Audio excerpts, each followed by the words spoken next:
Sirotons le houblon, le podcast qui fait glou-glou dans tes oreilles.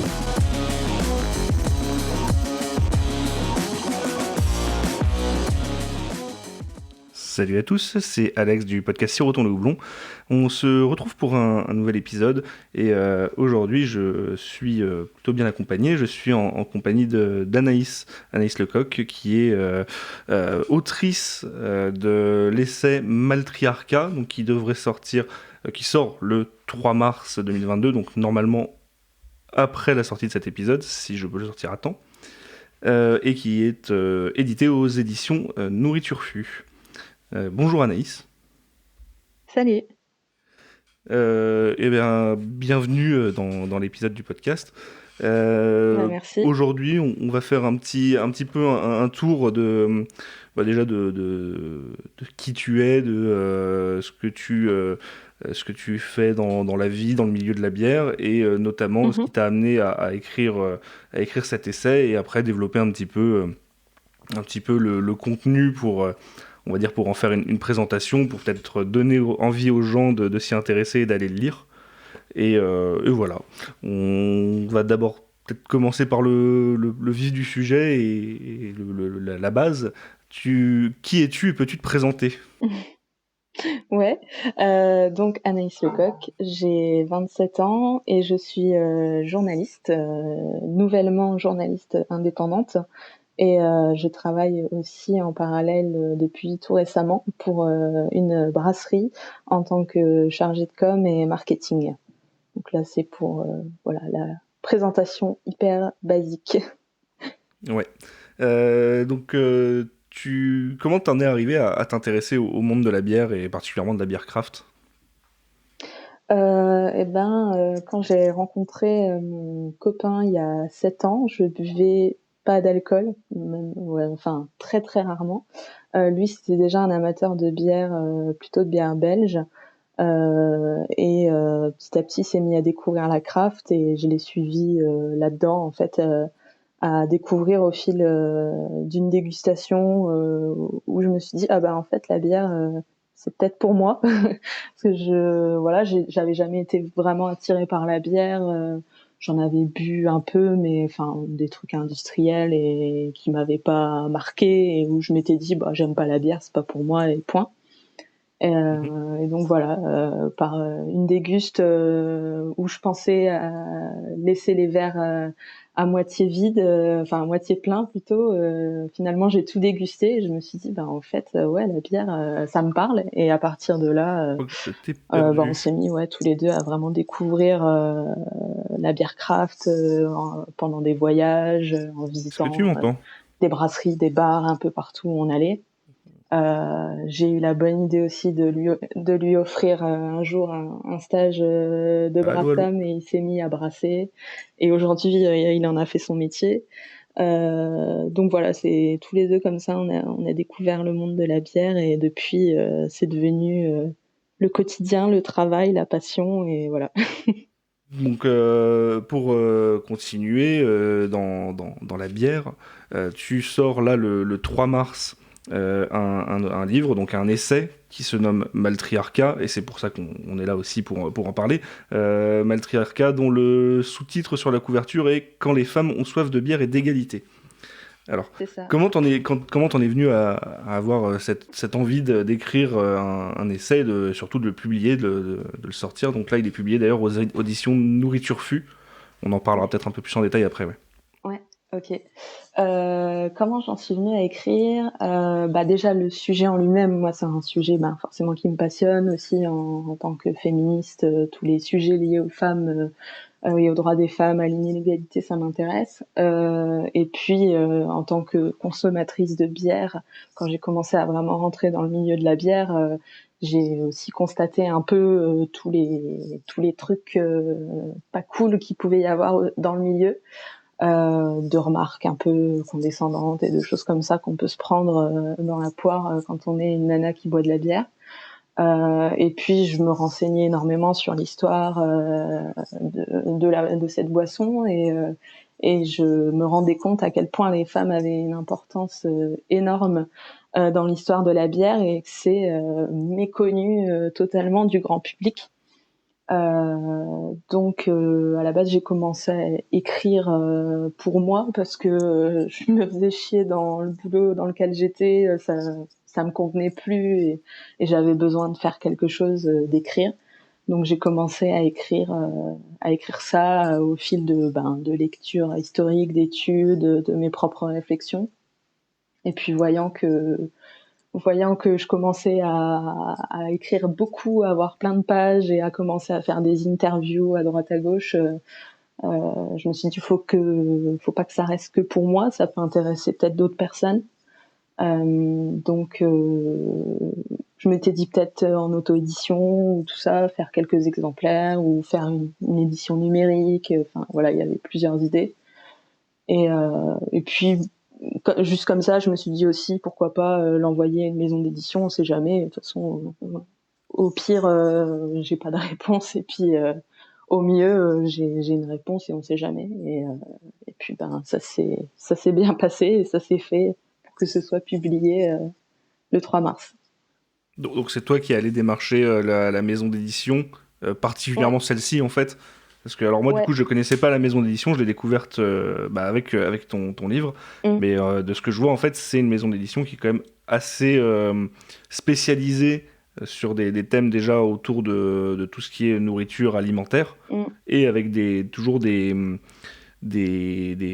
thèmes on va dire engagés. Ouais, exactement. Ouais, c'est une maison d'édition que je connaissais en tant que lectrice en fait.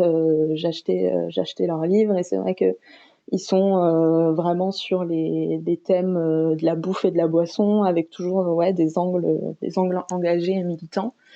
Et je savais que j'avais quand même un sujet qui est de niche et je me suis dit si ça doit intéresser quelqu'un, c'est eux quoi.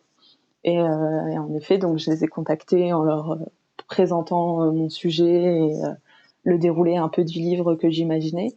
Ça leur a plu, ils m'ont demandé des extraits, donc j'ai envoyé quelques extraits du livre. C'est la partie pas facile parce qu'il faut se dire que ça se joue à un mail où faut que t'envoies les bons passages qui vont leur plaire et leur donner envie, quoi.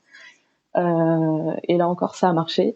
Et ils m'ont dit, on est partant pour le publier, quoi. Et donc, c'est super. Bah oui, carrément. Là, au moment où on enregistre, là on est le 23 février, donc le livre sort officiellement dans un peu plus d'une semaine, dans une semaine et un jour. Ouais. J'ai vu d'ailleurs que tu faisais ce 3 mars, donc jour du lancement, une soirée de lancement au Shed à Reims. Ouais. Ouais, c'était pour comme moi je suis de Reims déjà, l'idée c'était de faire une soirée de lancement là où je vis pour pouvoir aussi réunir mes proches et tout ça et faire une petite soirée sympa et puis aussi faire découvrir le livre à des personnes qui me connaissent pas évidemment. Et puis pour moi c'était important aussi de le faire dans un lieu lié à la bière et pas le faire dans une librairie. Donc on fait ça au Shed qui est le lieu de vie de la brasserie Senses Brewing qui est le lieu où je travaille depuis quelques semaines, donc c'était tout trouvé. D'accord, top. Voilà. Ouais, brasserie avec laquelle on avait fait un épisode d'ailleurs il y a un peu plus d'un an je pense. Ouais, c'est vrai, ouais, voilà. Donc j'y travaille depuis tout récemment, donc ouais, c'est cool parce qu'on va pouvoir parler du livre et puis trinquer en même temps. Et il y a un libraire qui se déplace pour avoir le livre à dispo ce soir-là. Et je pense que ça va être plutôt cool. Ouais, carrément. Tu fais le lancement un peu à la maison du coup. Ouais, c'est ça. C'était l'idée quoi le Shed c'est c'est clairement la maison parce qu'à la base j'étais cliente depuis le jour J quoi quand ça a ouvert et maintenant j'y travaille donc c'est assez drôle. Alors pour les personnes qui pourraient pas faire le déplacement, qui sont pas rémois ou qui sont pas du coin le 3 mars pour profiter de la soirée de lancement, c'est un livre qu'on pourra retrouver où par la suite? Dans quel type d'enseigne Eh ben, un peu partout, en fait, on peut déjà le précommander. Enfin, il est dispo, tu vois, sur les grosses plateformes, genre Fnac, Cultura, Amazon, etc. Et puis après, évidemment, le mieux, si vous avez des libraires indépendants autour de chez vous, c'est d'aller le trouver en librairie. Alors sur des sites comme les libraires ou Place des libraires, on peut précommander le livre dans sa librairie ou à partir du 3 mars, on peut voir en tapant le nom du livre où il se trouve autour de vous et si il n'est pas dispo, de le précommander directement chez un libraire. Ouais, pour les gens qui connaissent pas forcément les sites comme Place des Libraires, en gros, c'est une sorte de, j'ai pas envie de dire un marketplace, mais c'est un catalogue de plein d'ouvrages édités et qu'on peut faire livrer directement chez son libraire de quartier pour C'est ça. profiter, on va dire, de la facilité d'une commande internet et d'un large catalogue, tout en faisant profiter son libraire indépendant et local de la commande et de l'achat. C'est ça. Donc je recommande à chaque fois aux gens de passer par là si le livre les intéresse. Parfait. Je te propose qu'on parle un petit peu du livre en lui-même, du contenu, Ouais. parce qu'il y a quand même pas mal de choses qui sont abordées dedans. Je Mm. t'avoue que quand je l'ai lu, c'est quelque chose qui m'a surpris. Je pensais pas en fait qu'il y avait autant de différents sujets, de différents axes qui étaient abordés. Et c'était, Ouais. alors déjà pour te faire mon retour, c'est quelque chose que j'ai vraiment dévoré en deux fois. Hein. Je l'ai lu en deux demi-journées, enfin pas deux demi-journées, mais en Mm. deux petites séances. Je me suis plongé dedans, ça m'a passionné. C'est un livre qui Super. fait quoi, à peu près un peu plus de 130 pages, je pense, non, c'est dans ces eaux-là. Ouais, quasi 140 pages. Ouais.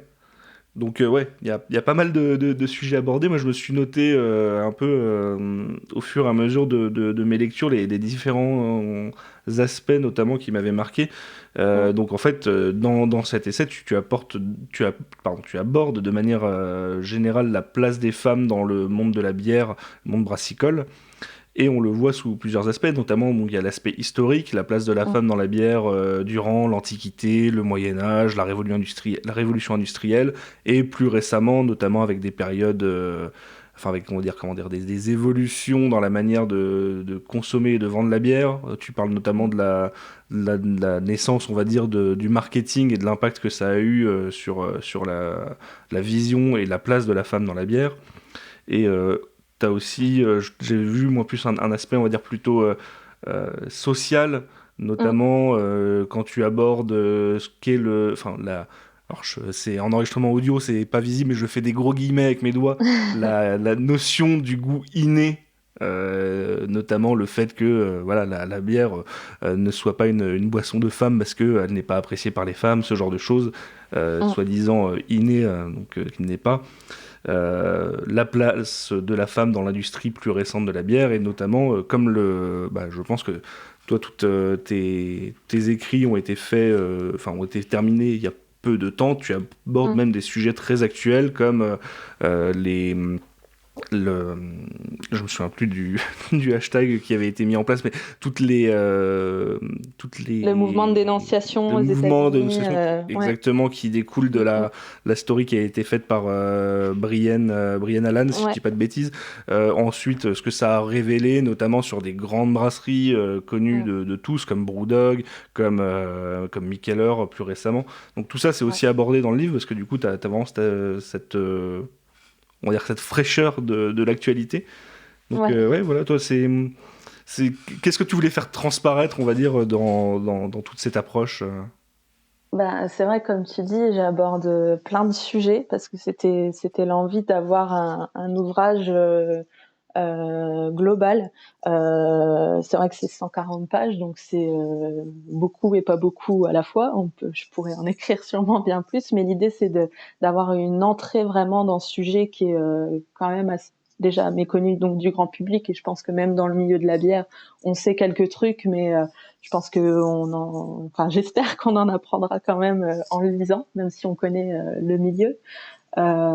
Et ouais, de toucher un peu à tous les aspects, comme tu dis, la partie historique qui est hyper importante parce que Mhm. il faut comprendre en fait comment on en est arrivé là, au fait que être une brasseuse c'est l'exception et pas la norme, alors qu'il y a plusieurs siècles et millénaires c'était l'inverse quoi. C'était être un Ouais. brasseur, ça n'existait pas quoi.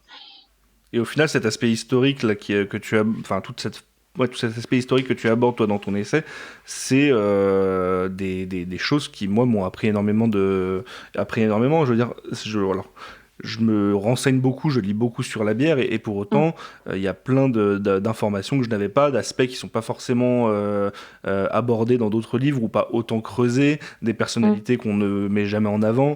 Tu vois, quand tu évoques le fait que initialement dans l'histoire les femmes étaient brasseuses et que c'était vraiment un métier féminin, c'est quelque chose qu'on entend, on va dire relativement souvent, qu'on voit relativement souvent dans les livres, mais jamais creusé de cette manière. C'est vraiment limite on a une phrase pour nous dire dans l'Antiquité c'était les femmes qui brassaient la bière, C'est ça. mais on n'en a pas tout un développement comme on peut le retrouver là. Je sais pas combien tu as écrit de pages sur la partie historique, mais je pense qu'on a bien au moins une trentaine de pages qui va nous 30-40 pages, quelque chose comme ça. ouais. Bah ouais, c'est ça en fait. Surtout dans les ressources en France, c'est assez maigre entre Mhm. guillemets sur l'histoire des femmes. Comme tu dis, moi j'ai lu pas mal de livres évidemment d'histoire pour cette partie-là.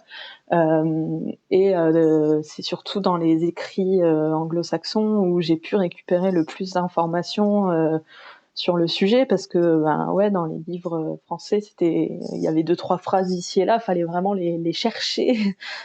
Tous les petits détails que j'ai pu trouver dans les livres qui sont cités, que j'ai cités évidemment. Mais voilà, c'est un peu des miettes ici et là qu'il faut regrouper, mettre en commun pour avoir un peu tout ce contexte et comprendre. Ouais, c'est vraiment cette partie historique, c'est un cheminement pour arriver à aujourd'hui et comprendre pourquoi aujourd'hui les femmes sont minoritaires dans la bière. Oui, il y a une grosse partie, on va dire, de documentation. C'est vrai que on voit souvent, tu fais apparaître toutes tes sources. Il y a beaucoup de sources, comme tu disais, qui proviennent d'écrits, d'essais ou de thèses, j'imagine, qui sont plutôt côté, en effet, anglo-saxon. Selon toi, qu'est-ce qui amène à ce que ce sujet, ce thème soit si peu abordé et développé en France? C'est le manque de culture brassicole de manière générale ou ça va plus loin que ça? Ouais, je pense que ça joue quand même pas mal. La France, c'est quand même beaucoup plus le vin. Et un truc qui est dommage, c'est qu'en fait, on a même assez peu d'informations réellement sur la bière en France. Pardon, je vais juste tousser Ouais. un peu pour pas commencer à avoir un chat dans la gorge.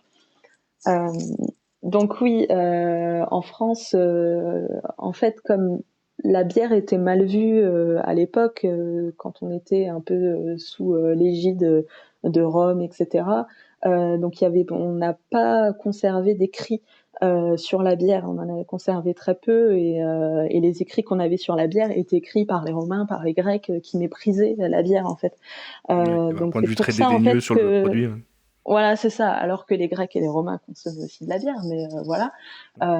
Donc en fait, ça joue aussi là-dessus sur le fait que les historiens et les historiennes s'y soient peu intéressés en France, même s'il y a un super livre qui n'est pas que sur la bière, mais c'est Boire en Gaule de Fanette Lobenheimer, qui est une historienne française, qui essaye justement de retracer difficilement cette histoire.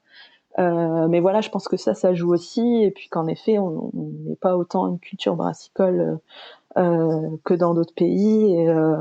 Et ouais, aux États-Unis, en Angleterre, ça intéresse énormément. Après, aux États-Unis, c'est facile aussi parce qu'ils ont une histoire beaucoup plus récente que la nôtre. Mais en tout cas, aux US, j'ai pu mettre la main sur énormément d'études. Enfin, c'est hyper intéressant parce qu'il y a plein d'études sociales et culturelles aux États-Unis qui prennent pour objet la bière, quoi. Et ça, on le voit beaucoup moins chez nous. Du coup, pour continuer sur cette partie historique, de ce que moi j'ai noté et que j'ai retrouvé assez intéressant dans les écrits, enfin dans ton livre, notamment, bon, tu évoques le fait que historiquement et dès la naissance de la bière, c'était vraiment les femmes qui étaient au cœur de ce métier, de tous les métiers liés à la bière, que ce soit de la production, donc la gestion d'une brasserie, d'une entreprise en soi, et de la distribution, et ce pendant très longtemps, pendant des millénaires, parce que la bière, on en fait depuis très très longtemps. Ouais. Voilà, il y a un aspect qui, moi, m'a un peu, on va dire, intrigué, que j'ai bien aimé creuser, c'est ce que tu abordes le fait que c'était un métier qui était plutôt dédié aux femmes parce que à cette époque-là, c'était des métiers qui étaient, on va dire, peu rentables, qui rapportaient peu de revenus, et au final, toute cette partie, on va dire, production de bière revenait à la femme, et pour autant souvent c'était l'homme, le mari, qui était plutôt là pour profiter de la notoriété et de cette parce qu'en fait on était sur des productions qui étaient, comment dire, plutôt domestiques. C'était Ouais, pas à une époque où il n'y avait pas forcément de brasserie industrielle, enfin il n'y avait pas du tout, il n'y a pas de gros volume. C'est Donc, totalement ça en fait. À la base, la bière, c'était une tâche domestique parce que c'était pour nourrir la famille, les enfants qui en buvaient aussi. Donc forcément, c'était aux femmes de s'y coller, quoi. Et le truc, c'est qu'elles ont vite commencé à vendre leur production parce que la bière à l'époque, c'est pas celle qu'on fait aujourd'hui, quoi. Hein. Ça se conservait pas. Donc quand elles en faisaient trop, elles vendaient le surplus aux voisins, quoi. En gros, c'était ça. Et petit à petit, donc il y a eu des business qui se sont montés. Ça n'intéressait pas les hommes parce qu'on gagnait pas beaucoup d'argent. Et puis parce que la bière n'était pas socialement réputée, quoi. Enfin, c'était le vin qui était plus cher et plus mis en avant. Donc voilà, ça intéressait pas grand monde. Et puis surtout après la peste noire, on a commencé à produire de la bière de meilleure qualité. Les gens ont commencé à plus en boire. Les populations aisées notamment qui n'en buvaient pas avant. Donc à partir de là, on a commencé, la bière a commencé à bien se vendre, à se vendre plus cher, en plus grosse quantité, de meilleure qualité. Et là, c'est là que les hommes ont vu que c'était quelque chose avec lequel on pouvait gagner de l'argent, et en plus on était bien vu d'en faire, quoi. Oui, d'ailleurs, toute la première section de ton livre, le premier chapitre, si on peut appeler ça un chapitre, tu l'as nommé une éviction organisée. On voit en fait, ne serait-ce que par ce titre, que c'est on va dire une prise de conscience des hommes qu'il y a qu'il y a de l'argent à se faire et de la notoriété à avoir, et qui ont du coup tout fait pour se réapproprier la bière, qui était historiquement un produit fabriqué par les femmes. D'ailleurs, j'avais remarqué un terme que tu évoques dans le livre, c'est que, et qui est un terme qui est complètement, je pense, tombé en désuétude et oublié maintenant, mais que avant de parler de brasseuse, il y avait le terme brasseresse. Ouais. Ouais. C'était vraiment le terme historique. Le terme historique, en fait, c'était la brasseresse, c'était celle qui faisait la bière. Et donc, le masculin, c'était le brasséor ou brasseur, mais qui, à la naissance de ce mot, n'était pas équivalent, en fait, n'avait pas attrait au fait de faire de la bière. C'était celui qui fabrique, celui qui trame. Dans les premiers dictionnaires qui faisaient état de ce mot-là, alors que la brasseresse, c'était bien celle qui faisait la bière et qui la vend. Donc voilà, même les termes sont arrivés avant. Et ça, voilà, c'est typique, pas que brasseresse, parce que notamment au XVIIe siècle et même un peu avant, énormément de termes féminins ont été supprimés de la langue pour dire que les femmes n'avaient pas à avoir ces positions-là, les autrices, qui revient aujourd'hui, mais autrices, doctoresses, brasseresses, etc. Tout ça, c'est passé à la trappe. Donc ouais, c'est vrai que ça, c'est assez intéressant de voir rien que dans la langue. Je pense qu'il y a beaucoup de gens qui vont découvrir ce mot.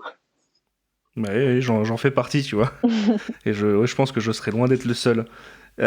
Dans dans toute cette partie justement où tu parles d'une éviction organisée, tu évoques un moment d'ailleurs le houblon comme étant une des causes de la masculinisation de la bière.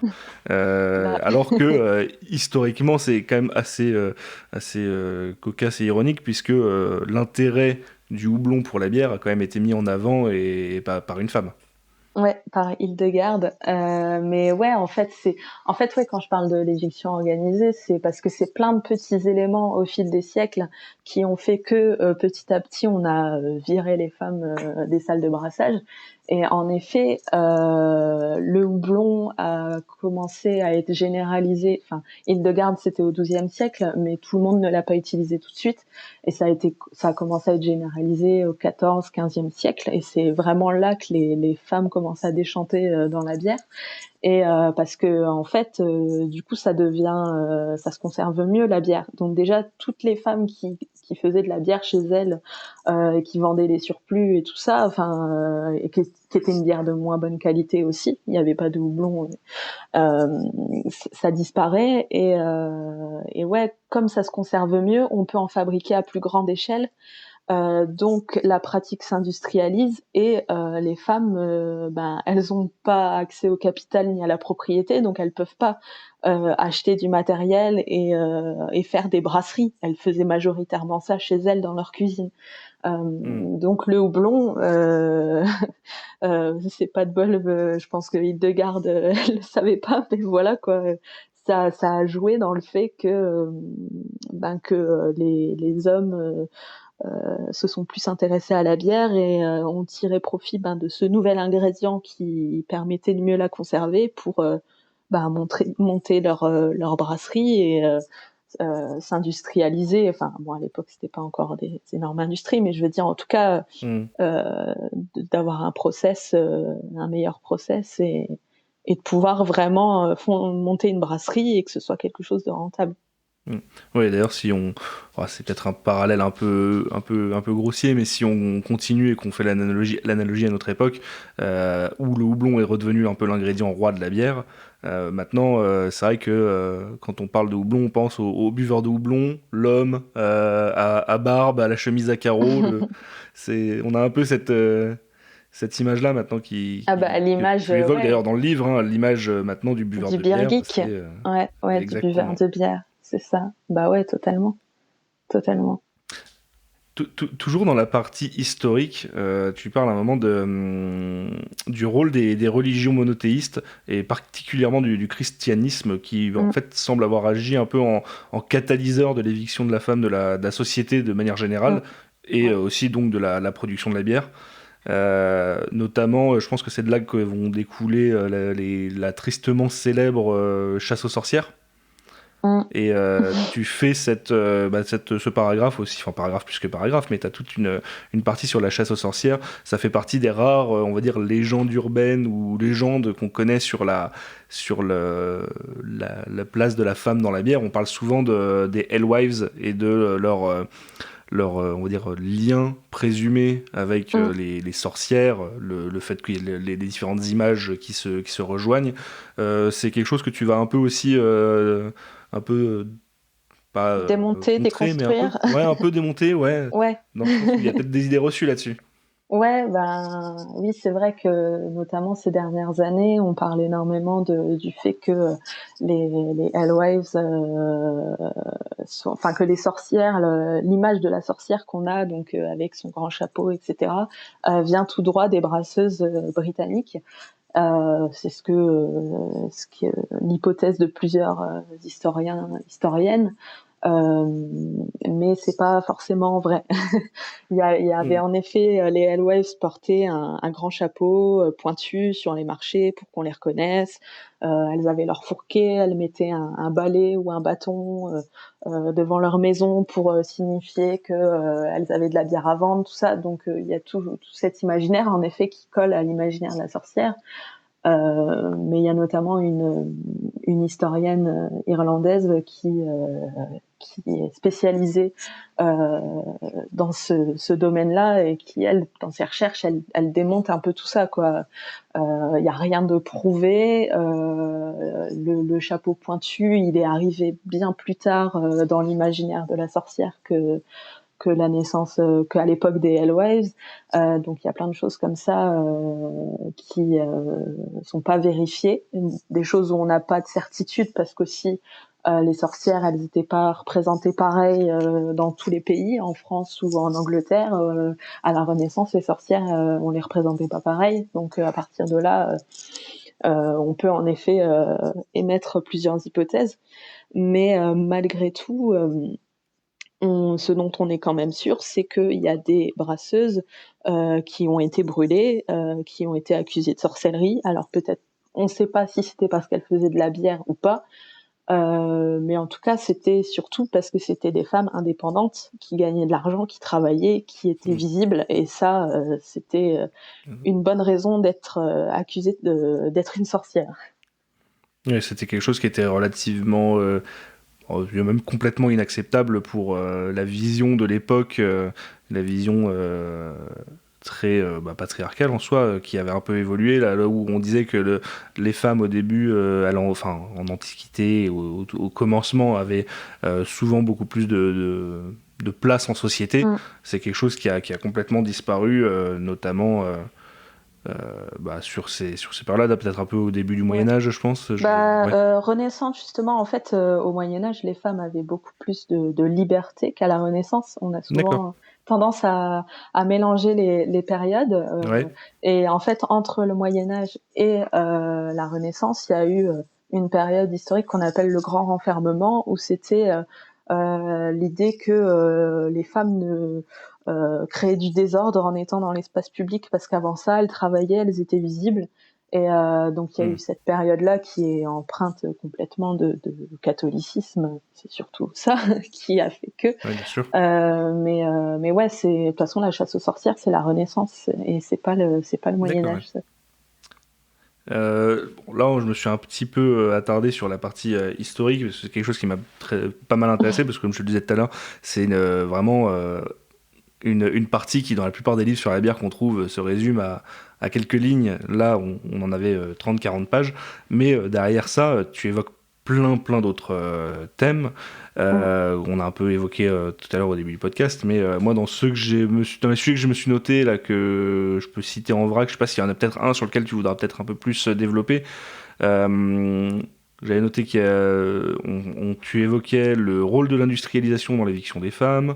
Ça, c'est d'ailleurs le nom de ton deuxième chapitre, ton deuxième paragraphe. On a le passage, le chapitre s'appelle de productrice à promotrice, le changement, on va dire, de rôle de la femme dans la bière, et qui est devenu, on va dire tristement, un objet marketing pour la bière de bonhomme.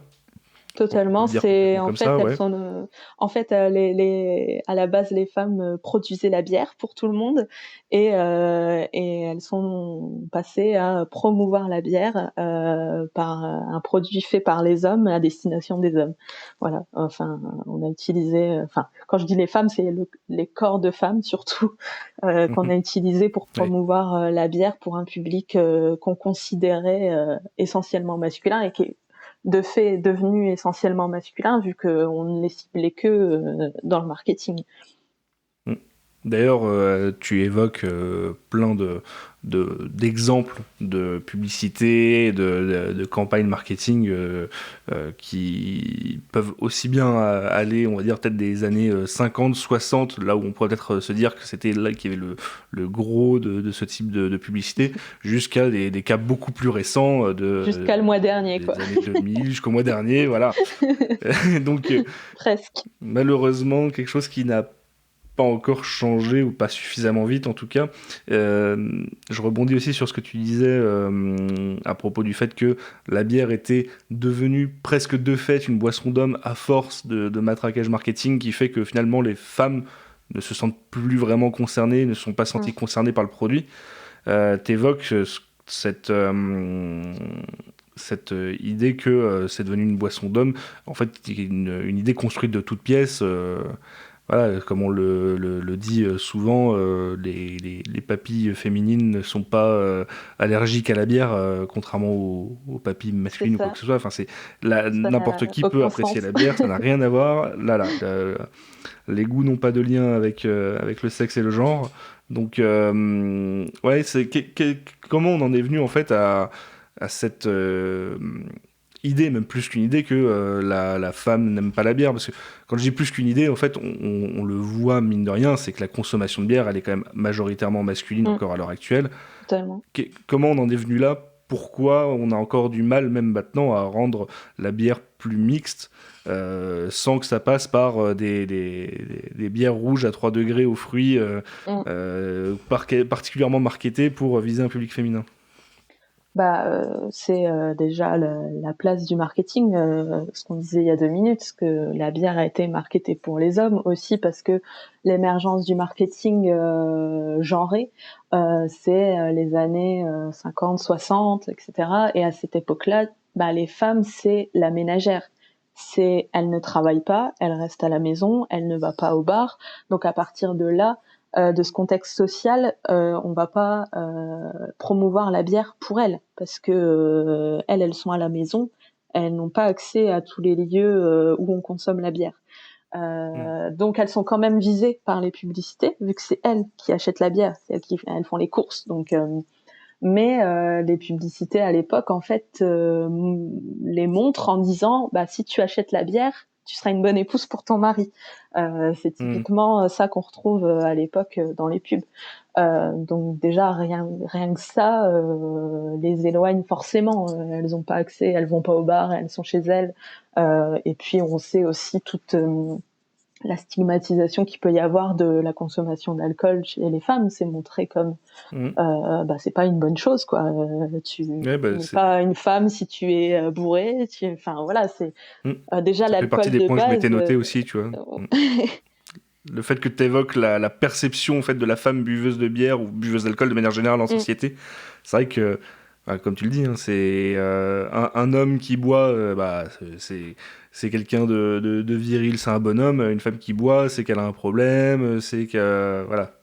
On ça a une vision qui est c'est très ouais, biaisée un gars là-dessus. qui boit, qui mange bien, qui boit bien, c'est un bon vivant. C'est tout ça,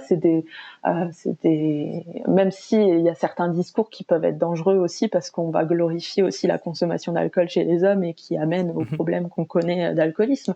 Mais en tout cas, c'est montré comme quelque chose d'assez positif. Là où même une consommation modérée chez les femmes, c'est compliqué. Ça dépend ce que tu bois. Mhm. Et c'est à double tranchant parce que rien ne va jamais quoi. Si tu bois des cocktails et des trucs comme ça, t'es vraiment une gonzesse superficielle. Et puis si tu bois des bières très fortes, etc., t'es un bonhomme. T'es plus vraiment une femme. Donc c'est laissez-nous juste boire ce qu'on veut, mais bon. Mais voilà, la perception est chez les femmes elles-mêmes, quoi, hein, qui vont dire, bah non, Ah oui. les bières fortes, les bières noires, tout ça, c'est pas pour moi. Enfin voilà, il y a beaucoup d'autocensure sur la Mhm. bière, mais qui vient pas de nulle part, qui est malheureusement à cause de tout ce qu'on vient d'évoquer avant, qui font qu'on pense que c'est pas pour nous. Donc on n'ose D'ailleurs, pas. tu évoques aussi tu évoquais aussi le rôle de l'amertume. C'est vrai que l'amertume qui qui est une caractéristique assez fréquente dans la bière et qui est Mm, pas un goût inné chez l'homme, chez l'être humain de manière générale, c'est que souvent l'amertume est plus liée, on va dire, à un produit qui n'est pas propre à la dangereux, consommation. c'est Ouais, ça. dangereux, exactement. Et que au final, cette amertume, chez les hommes, c'est plus devenu, on va dire une preuve de virilité en disant, bah moi je bois des trucs amers, je suis un bonhomme, Ouais, et qui peut un peu totalement. aussi écarter les femmes de la consommation. Ouais, ça aussi, en effet, l'amertume, c'est pas naturel en fait hein, chez les êtres Mm. humains. Quand à la naissance, on aime le sucré, ça c'est pour tout le monde pareil. Mais l'amertume, non. Donc en fait, ça se travaille. et ça se développe. Et forcément, vu que les hommes sont tout de suite amenés à consommer ce type d'alcool, j'imagine que toutes les personnes qui ont bu leur première bière, c'est souvent été un souvenir. En plus, généralement, c'est pas une bière de super qualité, la première bière. C'est souvent un souvenir pas hyper réjouissant pour le palais. C'est vrai. Et pour les femmes, c'est beaucoup plus tardif. Je peux prendre mon exemple. Moi, quand j'ai commencé à m'intéresser à la bière, je suis arrivée par la bière acide, qui est toujours mon style de prédilection. Mais voilà, et je n'arrivais pas à boire de bière, d'IPA, de trucs comme ça, quoi. L'amertume, c'était pas possible. Déjà, de manière générale, je suis pas une grosse fan d'amertume dans les autres aliments, mais pour la bière, c'était pas possible. Et en fait, j'ai appris aussi à déguster, à développer mon palais, et aujourd'hui, je bois des IPA que j'apprécie, ou des NEIPA, ou des trucs comme ça, et l'amertume me plaît, quoi. Et voilà, il y a quelques années, c'était non, parce que j'avais pas développé mon palais, donc voilà. Après, cet attrait maintenant que tu as, enfin, cette facilité que tu as à boire des IPA que tu n'avais pas avant, tu l'as développé par ta curiosité de découvrir le produit, de découvrir de plus en plus de bières. Ouais, exactement. De goûter Ouais. plein de choses, même des choses Mhm. où je me disais, ouais, ça c'est pas mon style, mais on va goûter et puis on verra bien. Et il y a des choses, en effet, que j'aime toujours pas et que j'aimerais peut-être jamais. Mais il y a d'autres choses qui me plaisent, et qu'il y a quelques années, c'était impossible de boire plus de 2 gorgées, quoi. Mhm. Du coup, ça m'a une question qui est peut-être très bête, hein, mais avec l'image qu'on a actuellement de l'IPA et le fait que ce soit un style qui est plutôt genré masculin, du coup, comment on peut réussir à déconstruire cette idée et de faire de l'IPA un style plus mixte, plus neutre, dans le sens où en fait on voit que l'IPA maintenant c'est comme le style, en tout cas dans la craft, qui est le plus demandé, le plus consommé, le plus vendu. Mm. Pourtant j'ai l'impression qu'il est complètement, qu'il est pas complètement, mais qu'il est assez excluant. Ouais, oui, de fait, du coup, oui, quand plein de nanas des fois se ramènent dans des bars et disent, ah bah non, moi la bière, j'aime pas l'amertume, etc. Mais je pense que quand on a des proches ou tout ça qui veulent découvrir et qui vont faire ce genre de remarques, c'est de peut-être aussi commencer par d'autres styles plus soft. Tu commences par des pale ale un peu plus houblonnés, et puis tu vas petit à petit en fait vers, moi c'est comme ça en fait, hein, que petit à petit j'ai développé aussi mes goûts. Et la responsabilité aussi, entre guillemets, c'est des professionnels de la bière, en fait.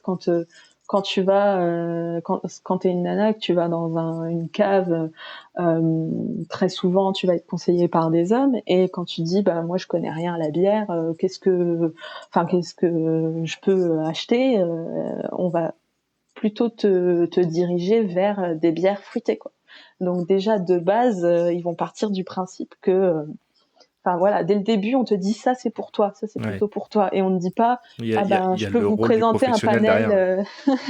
Voilà, c'est ça, c'est aussi à eux de faire de la Oui. pédagogie, et aussi de dire, parce qu'il peut y avoir en effet des femmes qui vont arriver et qui vont dire qu'est-ce que vous me conseillez, mais alors moi plutôt des trucs fruités, sucrés, etc. Et là on peut peut-être leur expliquer, attendez, la bière, il y a plein de choses, peut-être que ça vous pourriez aimer, et de faire goûter, et d'éduquer,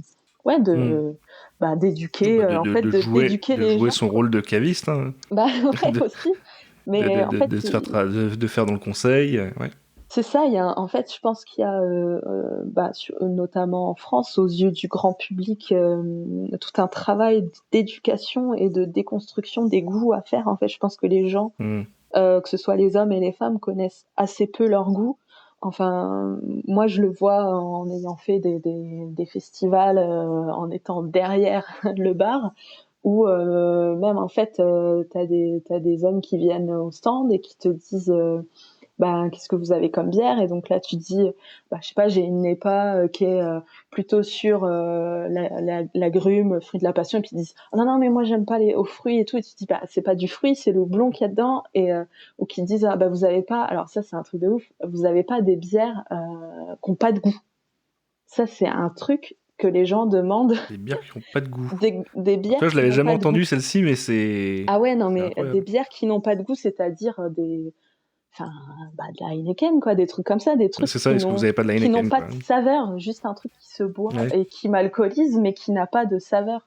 Parce que le houblon, c'est trop puissant, parce que, enfin, en gros, je veux juste Ouais. me défoncer la tronche.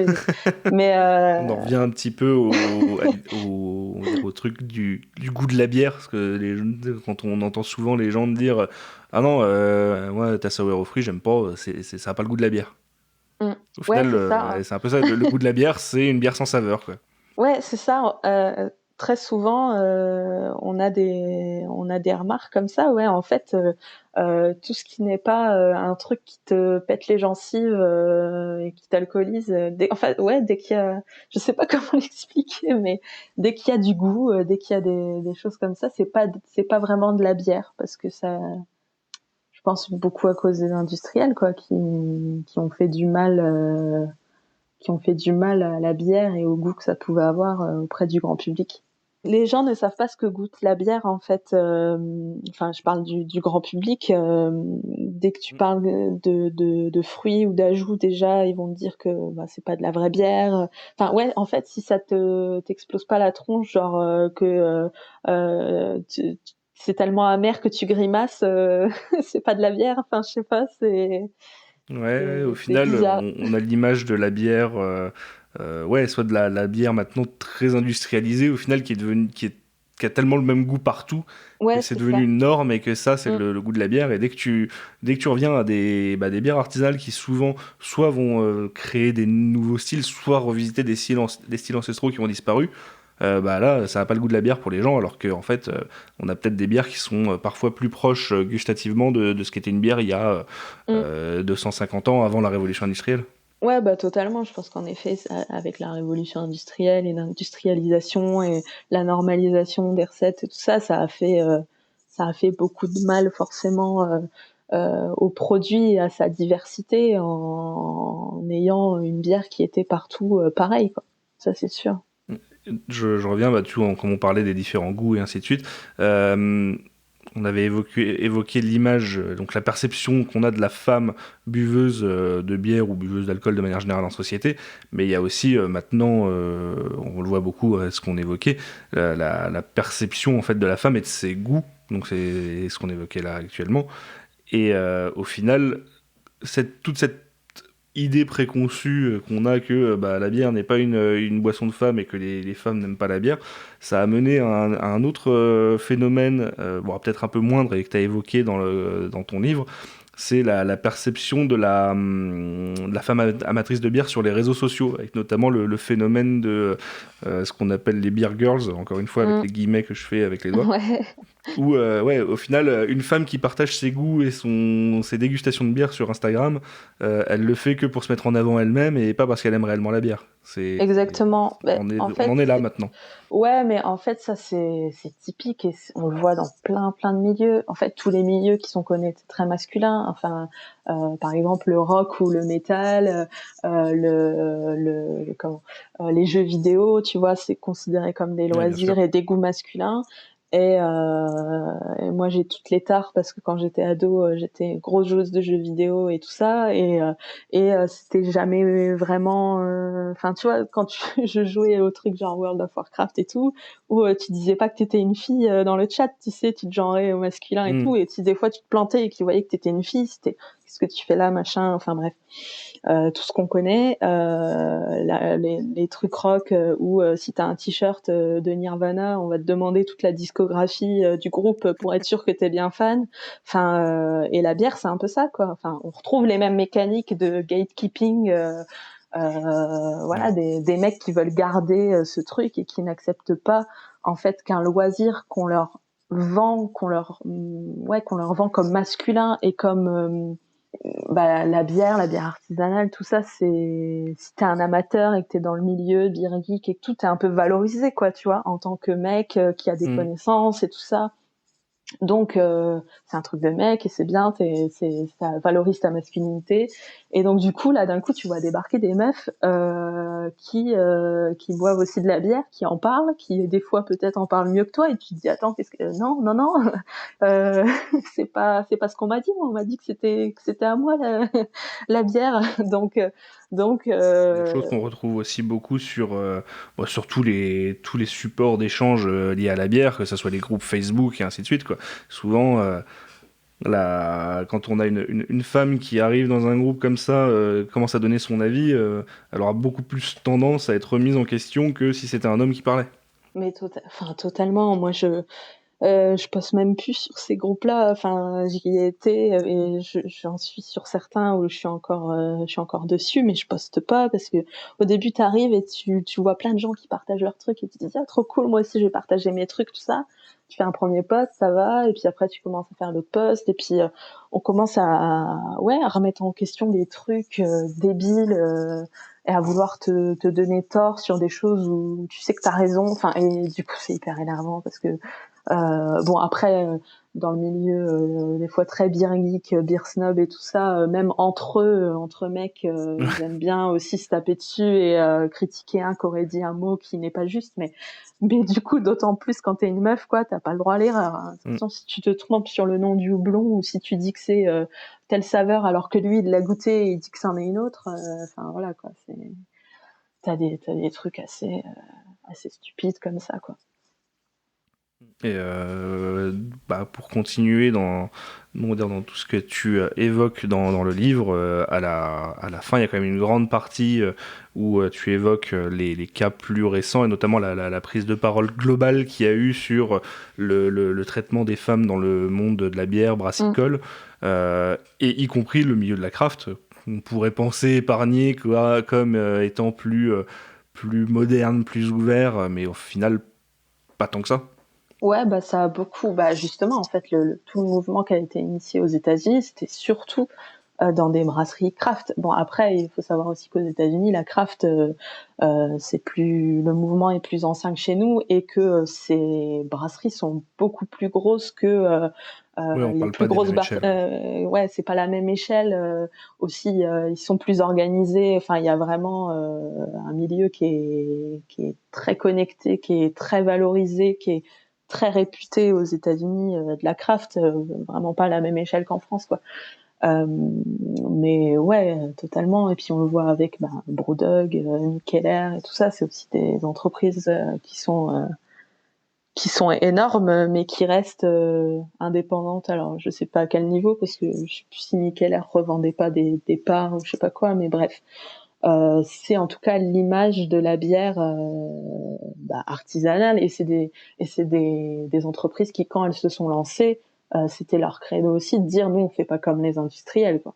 Oui, en fait, c'est une brasserie artisanale aux États-Unis. Si on prend les chiffres légaux ou douaniers là-bas, ça n'a rien à voir avec ce qui peut se faire en France ou en Europe. Bon, il y a des Ouais. critères d'indépendance et ainsi de suite, mais sur la partie volume de production, Hum. pour être une brasserie considérée comme artisanale aux États-Unis, il faut être en dessous de 7 millions d'hectolitres.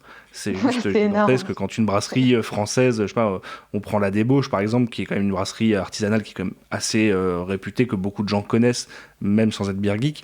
La débauche ne doit pas faire 10 000 hectos. Donc là, on parle de Ouais, 7 c'est millions ça. d'hectos. Ouais. 7 millions d'hectos, c'est, à titre d'exemple, ce que brasse en Allemagne Krombacher, qui est la plus grosse brasserie alors indépendante, dans le sens où elle n'est pas...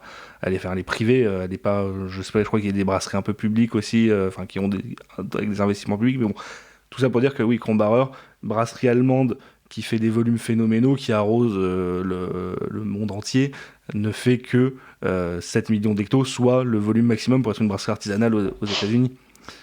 Ouais, voilà, On c'est est ça, sur des c'est échelles ça. complètement différentes, et une brasserie artisanale là-bas, ça a peut-être plus la tête d'une belle PME chez nous.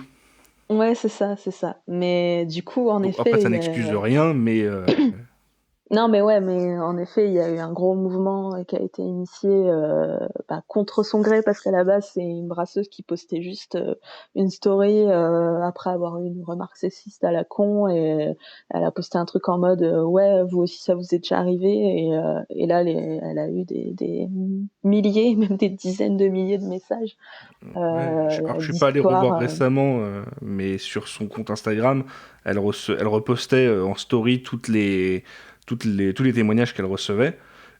Et après, elle les mettait en story à la une. Et je sais plus combien il y avait de Plus d'une petits chapitres dizaine. de story à la une, mais je crois qu'il y en 12 ou avait beaucoup 13. plus que ça, malheureusement. Et Ouais. ah bah bah attends. Ouais, sur son compte là, je suis sur son compte Instagram. On en est à la 17e Ouais, partie, voilà. sachant que C'est tu peux mettre 100 100 stories. stories, je crois, par ouais. Donc on a déjà Exactement. minimum 1700 stories et j'imagine qu'elle n'a pas tout republié en plus, donc Ouais, elle a partie c'est juste publiée, mais phénoménal. ouais, non, c'est un truc. Enfin, c'est à la fois délirant et pas surprenant parce que, ben, évidemment, c'est triste, mais c'est comme ça dans tous les milieux. Ouais, Mais bien ouais, sûr. ça a beaucoup marqué, je pense, parce que justement la craft, il y a ce côté un peu marginal par rapport à d'autres industries comme le vin ou des choses comme ça. Il y a ce côté un peu, on est outsider, on fait de la craft, on est cool, enfin voilà, il y a une image qui est quand même dans la craft, une image positive et on est différent des autres. Mais on se rend compte que en fait, les mêmes mécaniques Pas tant que d'abus ça. Ouais. sont là aussi, quoi. Et il y a même un Dans les environnement très boys club, quoi, hein, ah oui, dans le milieu. complètement. Ouais. Complètement. Et dans les noms qui ont été cités et qui sont revenus très fréquemment, on avait évidemment les Brewdog, les Mikkeller. En Mm, Europe, on a eu Dry Bitter, par exemple. Aux États-Unis, il y avait ouais, aussi, si je dis pas de bêtises, il y avait Hill Farmstead. Donc des brasseries qui ouais, ont quand même des renommées internationales. Euh, c'est ça. de ce que j'ai vu, il ne me semble pas y avoir eu vraiment d'équivalent en France. Alors, pourquoi? Parce que j'imagine qu'on n'est pas tout blanc non plus en France. On n'est pas tout blanc non plus, ça c'est clair. Il y a eu même une sorte de qu'est-ce qui se passe en fait. J'ai l'impression ça a été très peu relayé par les brasseries françaises, ne serait-ce que de relayer et de dire ouais mais qu'est-ce qui se passe, qu'est-ce qui est en train de se passer, quoi. Et le peu de brasseries qui ont relayé, enfin je vais citer personne parce que voilà, mais il y a des brasseries qui ont relayé les infos et qui ont eu des remarques de leurs confrères de pourquoi tu parles de ça, etc., quoi. Ouais, c'était Ça presque c'est mal vu d'en parler. Ouais, mal vu, c'est mal vu d'être engagé en France, mais c'est là aussi c'est Hmm. assez français, hein, tous les mouvements C'est pas lié au de milieu de la bière. MeToo, balance ton porc, ça a été assez mal accueilli en France par rapport à d'autres pays où on ne voit pas vraiment de vraies répercussions dans le milieu du cinéma, etc. Alors qu'il y a eu quand même de graves accusations aussi en Oui, France c'est vrai. et ça n'a pas du tout eu le même impact que ça a pu avoir aux États-Unis. Euh, mais voilà, c'est très français, hein, c'est dans la culture, le droit d'importuner en paix, etc., hein. Hmm. Et du coup, c'est vrai que ben, là, on remarque un peu la même chose et c'est très déstabilisant, choquant, surtout quand Hmm. dans le milieu artisanal, on est militant en fait. Enfin, quand tu fais de la bière artisanale, tu dis moi je suis pas un industriel. Donc déjà, tu as une position qui est engagée. Tu vas dire ouais ben moi je fais du bio. Ben, faire du bio c'est engagé, c'est militant. Enfin tout ça c'est des démarches en fait. Et en fait, dès que ça concerne ben, les femmes, les minorités, les droits humains, c'est ah non non, ça nous on fait pas de politique, hein. Enfin voilà, tu vois, ça c'est nous on fait de la bière, on fait pas de politique. Mais par contre, moi je vais pas travailler avec, je vais pas faire de collab avec ce brasseur là parce que lui il fait pas de bio. Ah, puis lui j'ai entendu dire qu'il mettait des arômes dans sa bière et non non, donc moi je fais pas de Ouais, c'est truc vrai avec que lui. Enfin tu vois, c'est vraiment évoquer ça dans une partie du livre, et c'est vrai que ça m'a fait un peu rire jaune, on va dire, mais c'est vrai que t'as l'impression que les brasseries sont plus engagées sur oh là, c'est pas bien de mettre des arômes dans sa bière, on veut faire des produits le plus naturel possible, et on entend plus parler de ça que des problèmes de représentation des minorités ou quoi que ce soit. C'est C'est ça, c'est genre je on veux pas choisit ses travailler combats, avec quoi. lui. Ouais, c'est ça, je veux pas travailler avec lui parce que il met des arômes dans sa bière. Par contre là, il y a tel barman, il est connu pour être un gros connard et il y a plusieurs de ses employés qui l'ont accusé de faire tel truc. Mais bon, on va faire un petit TTO parce que quand même il tourne bien son bar, hein. Enfin, tu vois, Hmm. ça c'est et puis tout se sait, enfin, je veux dire tout se sait dans ces milieux-là, quoi. Enfin, Oui. très souvent. C'est des petits milieux, ouais. Donc, voilà, déjà, c'est des petits au final, milieux entre quand nous, même on en sait pas mal de France. choses. Et voilà, ça c'est, en tout cas entre les professionnels, les femmes qui bossent dans la bière, on se passe les noms. Enfin, ça c'est typique, quoi. Si tu, moi-même, je le fais quand j'ai voulu, quand je vais à des endroits, je veux aller dans un bar ou tout ça, ou voir une brasserie, bah je pose la question à des copines en mode bah tu connais tel brasseur, machin, tu sais si après c'est pas infaillible hein, comme technique, mais en fait moi qui t'a donné mon argent, je dépense plein d'argent dans de la bière, j'ai envie de le donner à des gens bien. Il y en a heureusement, mais voilà donc et puis faut se protéger aussi des personnes avec qui on travaille quand t'entends des choses assez graves sur des gens du milieu, bah t'as pas envie d'aller les voir, de leur donner ton argent, de travailler avec, etc. quoi. C'est bien de. Mais le problème c'est que ça reste vraiment toujours dans ces sphères entre nous quoi, parce que c'est très compliqué Ouais. de le dénoncer et d'en parler ouvertement sans toutes les accusations de diffamation et autres qui peuvent y avoir derrière quoi. Ouais, alors, alors je vais peut-être dire une bêtise, mais de mémoire, dans ton livre, tu évoques, mine de rien, que le name and shame, comme on peut le dire, ça reste une pratique importante et qu'il ne faut pas, qu'il ne faut pas en avoir honte et qu'il faut pas arrêter de la pratiquer. Pour autant, j'ai l'impression qu'en France, c'est plus compliqué. Ah oui, Encore une fois, en tout cas. totalement. En effet, moi, je trouve que c'est hyper important parce que on le voit avec quand même ce qui s'est passé aux États-Unis, même si tout n'est pas réglé et tout ça, mais ça permet, ou en Angleterre et tout, ça permet quand même qu'il y ait là en Angleterre un syndicat de salariés de la bière qui vient de se monter, quoi. Hmm. Donc ça permet des avancées, ça permet ouais des choses pour les salariés, hommes et femmes de la bière, de mieux travailler, d'être mieux encadrés, d'avoir plus de droits et d'être plus protégés. Donc ça a amené ça quand même, c'est pas rien. Mais c'est hyper compliqué en France. Je pense qu'on n'est pas prêt, pas prête, et parce que en fait c'est trop. L'industrie elle est encore trop fragile pour les femmes, je pense.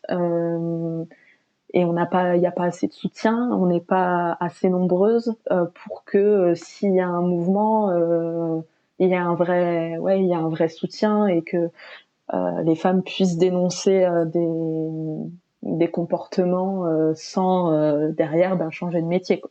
Bien sûr. Et alors, du coup, en tant que consommateur, consommatrice, quelle est l'attitude à avoir face à des brasseries comme ça, pour lesquelles on peut avoir des retours de pratiques sexistes, racistes ou quoi que ce soit? C'est parce que de mémoire, tu parles du cas Brewdog en disant Ouais. que il y a plein de choses qui se sont dites sur Brewdog. On sait que notamment son grand patron a l'air d'être une personne peu sympathique et peu fréquentable. Pour autant, on reste derrière avec une entreprise qui travaille à l'échelle internationale, qui emploie de nombreuses personnes. Au final, il y a un équilibre à trouver entre faire avancer la société et évoluer cette entreprise sans pénaliser les personnes qui en vivent et qui ne sont pas acteurs, on va dire, des agissements du boss, quoi.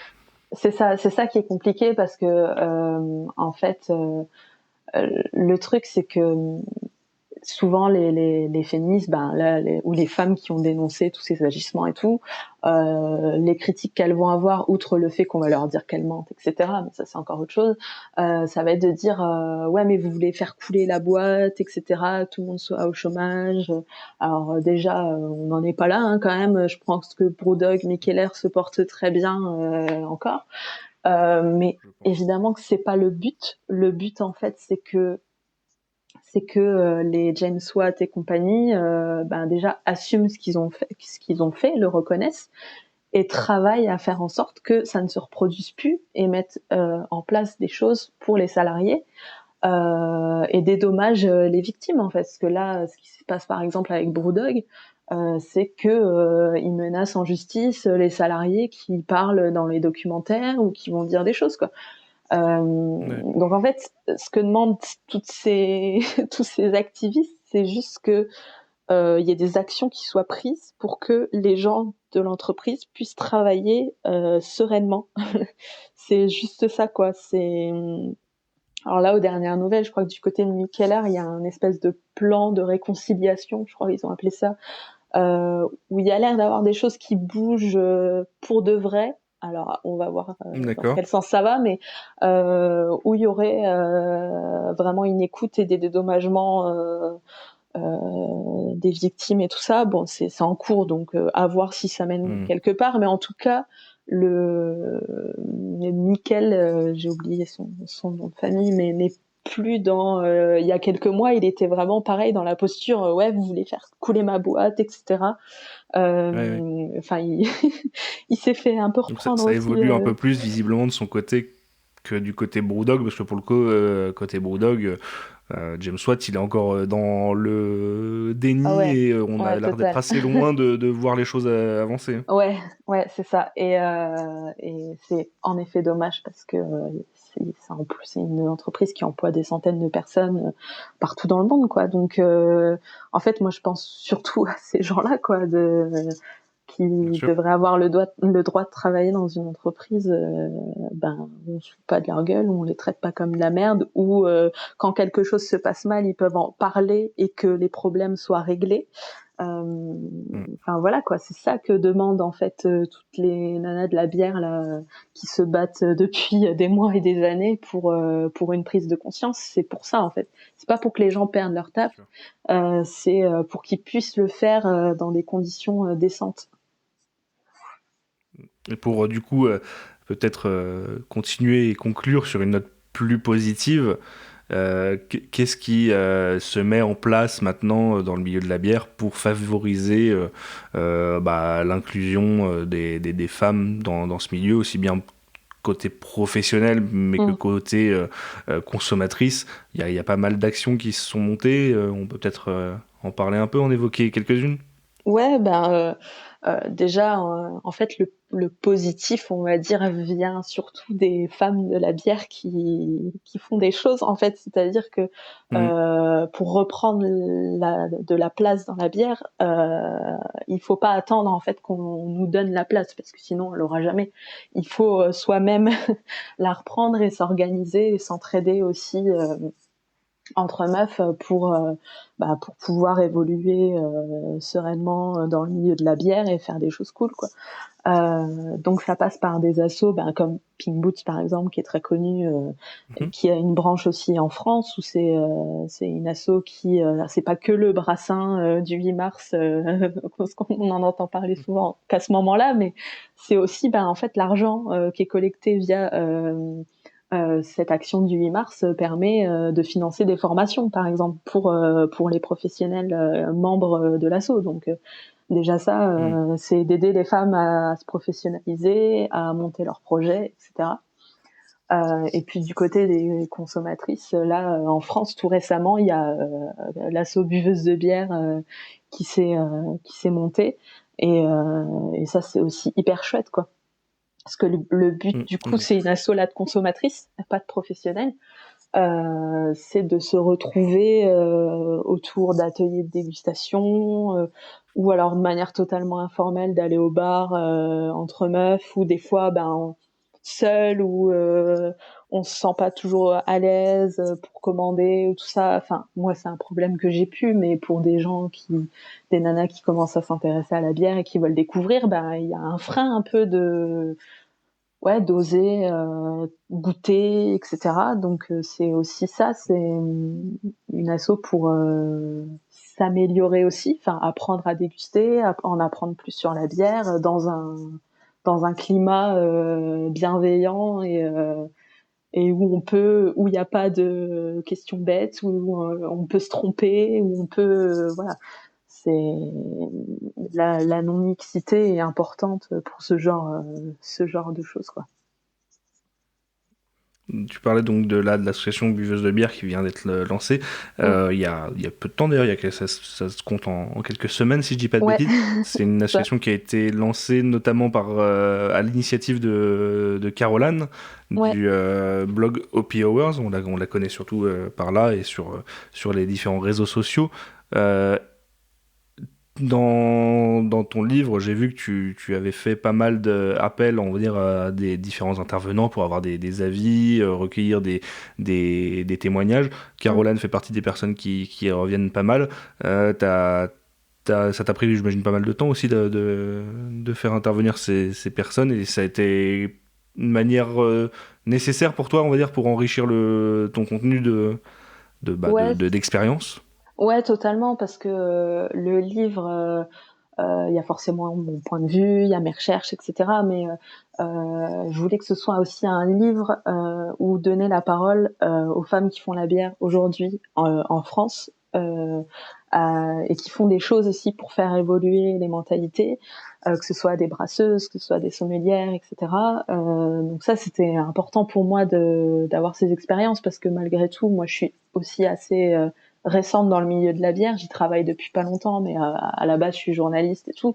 Donc évidemment, j'ai cette aussi cette c'est ma façon de travailler aussi, quoi, d'interviewer des gens et de recueillir des expériences et tout ça. Et voilà, c'est important d'avoir le point de vue des premières personnes concernées dans le milieu, et un regard sur un peu tout ce qui se passe, et les difficultés et les trucs positifs et les espoirs et tout ça, quoi. Et je sais pas si toi, il y a d'autres choses que tu voulais développer ou ajouter. Sinon, je pense qu'on peut peut-être conclure l'épisode. Bah, je pense qu'on a quand même évoqué un peu tous les les quatre gros Ouais, ça me points du semble assez livre. large. Ouais, Le but n'étant pas en plus de spoiler l'intégralité du livre, de laisser aux ouais, c'est gens vrai.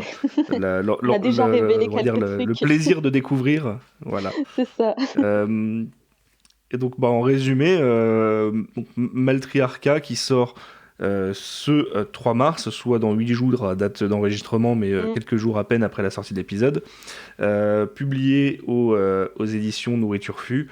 Et pour d'ailleurs remettre une petite, pas une couche, mais pour reparler un peu des différentes femmes qui travaillent dans le milieu de la bière, on peut citer aussi Alice Mazel, donc, qui est l'illustratrice qui a fait cette très très jolie Ouais, illustration pour la couverture et pour l'arrière du livre. ouais, ouais. Une illustratrice Voilà, que je des- suis des- depuis des- plusieurs années, et ouais, pour qui moi, s'exprime beaucoup dans le milieu de la bière, en fait, sur le thème de ouais, la bière, bon, c'est pas que, exactement, mais elle s'est exactement. beaucoup fait connaître aussi chez les beer geeks comme ça. Ouais, et moi, la petite anecdote entre guillemets, c'est que elle avait fait il y a quelque temps un stickers bière de fille, avec Oui, c'était un gros avec plan le sur high un roll. œil qui lève les yeux au ciel, voilà. Et en fait, moi, quand j'ai commencé à écrire le livre, le nom du projet c'était bière de fille, avec cette image-là en tête. Et c'est pour ça D'accord. que quand ça a évolué et que j'ai trouvé la maison d'édition, moi tout de suite je leur ai dit si je peux avoir mon mot à dire sur la couverture, j'aimerais bien qu'on fasse travailler Alice Mazel. Et ils ont aimé ce qu'elle faisait, ils l'ont contactée, et c'est elle qui a fait la couverture, et ça c'est hyper cool parce que la couverture est super belle, et en plus c'est une nana qui bosse pas mal dans la bière, donc c'était important aussi à tous les niveaux d'avoir cette représentation aussi jusque sur la couverture, quoi. Super. Eh ben, merci beaucoup Anaïs pour tout ce temps passé à parler de Maltriarca. Pour toutes les personnes qui ont apprécié nos échanges et qui sont intéressées, moi je leur conseille vivement de se procurer le livre et de le dévorer comme moi j'ai pu le dévorer.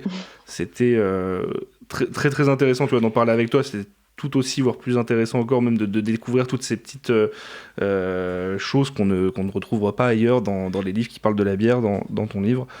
C'était vraiment une excellente lecture que je recommande à tout le monde. Merci Et à en toi, espérant qu'elle fasse ouvrir aussi quelques consciences et évoluer les choses. Si j'espère. ça peut apporter de sa pierre à l'édifice, tant mieux. C'est ça, si ça peut faire un peu réfléchir, faire un effet un peu d'introspection auprès des professionnels du milieu, auprès des consommateurs, du grand public qui pourrait découvrir un peu toute cette histoire, c'est déjà cool. Et puis si ça peut aussi donner confiance et donner envie aux femmes de découvrir la bière, donner envie aux professionnels de faire encore plus de choses et et de parler du sujet, etc. Moi, j'ai tout gagné, quoi. Ouais. Et ben, je te remercie encore une fois, et Merci à pour toi. tous les auditeurs qui m'écoutent, qui nous écoutent, je rappelle en description tous les liens intéressants, notamment pour te retrouver toi sur les réseaux sociaux, pour précommander ou réserver le livre, ou pour l'acheter une fois qu'il sera sorti. Et voilà. Je vous dis à bientôt pour un nouvel épisode, et encore une fois, merci Anaïs. Allez, à bientôt. Merci. Salut.